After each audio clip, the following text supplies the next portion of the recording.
ओम नमो भगवते वासुदेवाय नमः। 7वां अध्याय। सूत जी कहने लगे कि हे तपोधनी, जब विष्णु भगवान मलमास का अपार दुहक कहकर चुपचाप आसन पर बैठ गए तो श्री कृष्ण ने विष्णु को जो गुह्य वचन कहे वह मैं तुमसे कहता हूँ।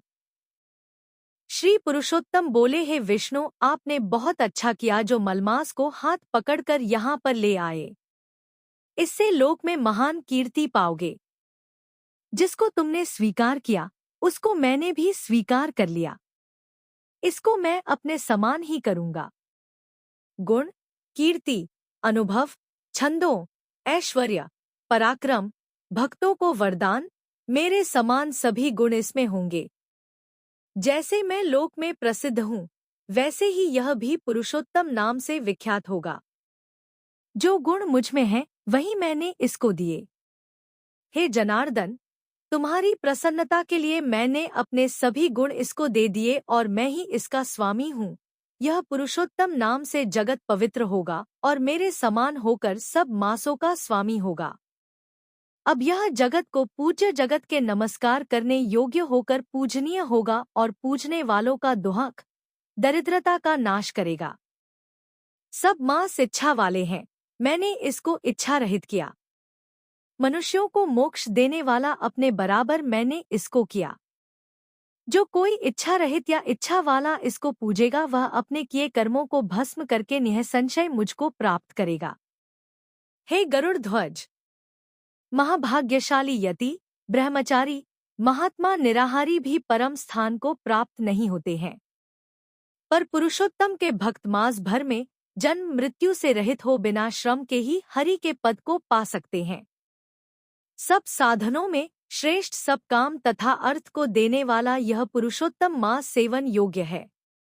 जैसे हल से बोए हुए बीज करोड़ों गुना बढ़ते हैं वैसे ही पुरुषोत्तम मास में किया हुआ पुण्य कोटि गुना बढ़ता है।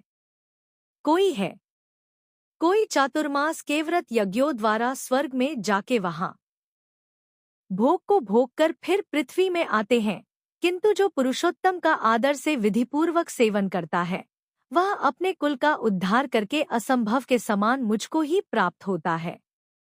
जो महाज्ञानी मनुष्य इस मास में जप दानादि नहीं करते और अच्छे कर्म नहीं करते, देवतीर्थ तथा ब्राह्मण से वैर करते हैं, वे दुष्ट भाग्य वाले दूसरे के भाग्य पर जीने वाले हैं। उनको खरगोश के सींग के समान स्वप्न में भी सुख नहीं होगा। मेरे प्रिय मलमास का तिरस्कार करेंगे और जा धर्म का आचरण नहीं करेंगे वे सदैव नरक के गामी होंगे। जो पुरुषोत्तम के निमित्त 3-3 वर्ष में धर्म का आचरण नहीं करते वह कुंभी पाकादि नरकों में पड़ते हैं। जो अज्ञानी पुरुष स्त्री, पुत्र, पौत्र आदि के बंधन में फंसा रहता है वह अज्ञानी दुख रूपी दावानल में पड़ा रहता है। जिनका अज्ञान से मेरा प्रिय अत्यंत पुण्यवान पुरुषोत्तम मास बीत गया उनको कैसे सुख प्राप्त हो सकता है। श्रेष्ठ भाग्यशाली जो स्त्रियां पुत्र सुख सौभाग्य के लिए पुरुषोत्तम मास में स्नान दान व पूजन करेंगी उनको मैं सौभाग्य, संपत्ति, सुख, पुत्र दूंगा और जो मेरे इस मास को ऐसे ही व्यतीत कर देंगी उनको मेरे प्रतिकूल और स्वामी से सुख नहीं होगा। भाई, पुत्र तथा धन का सुख तो उनको स्वप्न में भी प्राप्त नहीं होगा। अतः सब मनुष्यों को मेरे इस मास में स्नान, पूजा, जपादि करना, विशेष करके अपनी शक्ति के अनुसार दान करना चाहिए। जिसने भक्ति और श्रद्धा से पुरुषोत्तम मास में मेरी पूजा की वह धन तथा पुत्र का सुख भोग कर अंत में मेरे गोलोक में वास करेगा। मेरी आज्ञा से सभी मनुष्य मलमास को पूजेंगे। मैंने सब मासों में उत्तम इसको किया है। इसलिए हे रमाप्ते, तुम चिंता छोड़कर पुरुषोत्तम मास को लेकर वैकुंठ को जाओ।